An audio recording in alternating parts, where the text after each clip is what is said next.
عليك صلاة الله ثم السلام فطرها مجد عاشق فيك واميق.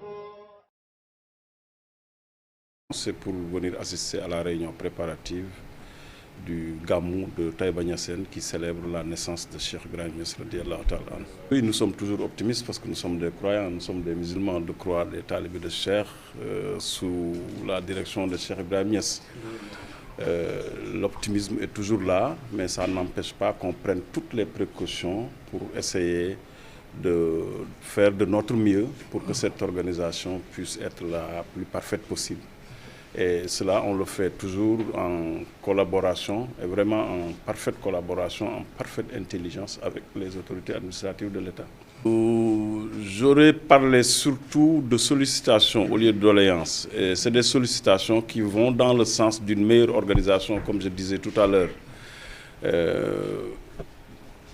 Parce que pour organiser le Gamou, il y a des choses qui relèvent du comité d'organisation en tant que structure privée et d'autres qui relèvent de l'État, de la responsabilité de l'État. C'est pourquoi nous nous approchons toujours de ces autorités pour que cette partie qui ne dépend pas de nous, qu'on discute de cette partie avec les autorités de l'État pour que les populations, les disciples qui viennent à Taïba Niassène ou Medina Baye ou un peu partout où la communauté organise des manifestations puissent venir en paix, y séjourner en paix et retourner paisiblement chez eux.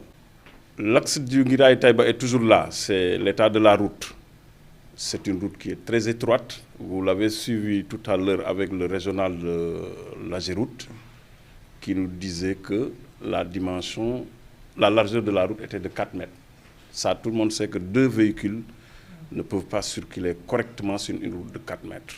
Ils ont dit qu'ils ont fait des élargissements au niveau des accotements jusqu'à ce que la largeur est de 6 mètres actuellement.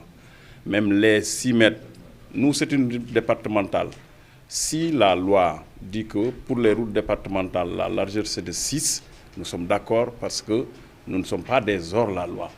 Mais quand même, si c'est une route qui mène vers Taïba Niassène, le lieu de naissance de Cheikh Ibrahim Niass, où la fréquentation peut dépasser le niveau de fréquentation d'une route nationale ou internationale ou sous-régionale, je pense qu'il est nécessaire pour sauvegarder les vies humaines d'élargir cette route-là pour qu'elle ait des dimensions qui permettent aux gens de circuler correctement là-bas. Surtout que c'est juste sur un tronçon de 11 km. Ça, je pense que sauvegarder les vies humaines vaut la peine de construire cette route en dépassant les normes des autres routes départementales, ne serait-ce que pour l'honneur de Cheikh Ibrahim Niass. Et oui, d'autres préoccupations, dont la plus importante est le remblai de la ville de Taïba. Vous êtes tous témoins des inondations qu'il y a eu cette année à Taïba Niassène. Ces inondations ont laissé des séquelles qui sont toujours là-bas. Et vraiment, on a besoin d'une opération coup de poing, une opération de grande envergure pour que les rues de Taïba Niassène soient praticables, pour que les rues de Taïba Niassène soient dans un état qui nous permette de passer un bon Gamou.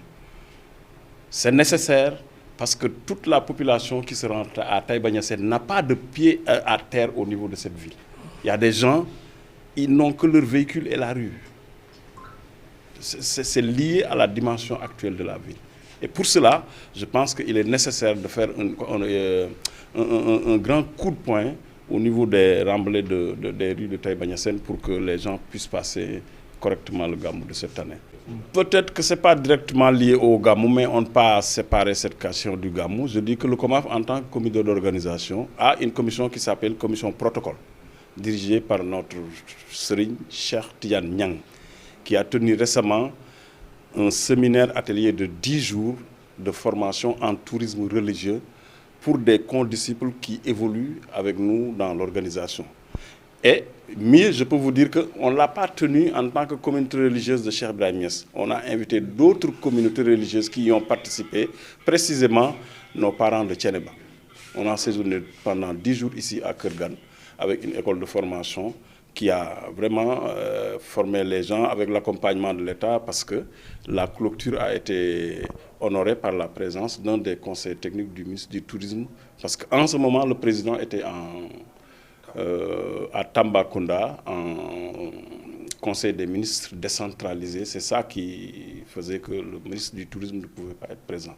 Mais c'est lui-même qui avait promis de clôturer cette activité. Pour vous dire que le tourisme religieux est une richesse que le bon Dieu a offert au Sénégal, que nous devons exploiter à l'image des préoccupations et des avantages, à l'image de la manière dont nous faisons des efforts pour exploiter le pétrole, ou bien l'arachide, ou bien le mil, ou bien toute autre richesse. C'est une richesse qui peut aider le Sénégal dans ses activités de développement. Nous croyons aux engagements. Nous croyons sincèrement aux propos qui sont tenus par tous les chefs de service ici, à leur tête le gouverneur. Et le marabout l'a dit, Cheikh Baye Mamoun.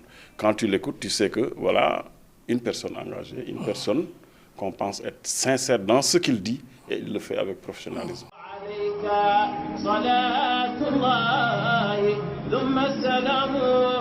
فبرهام جد عاشق فيك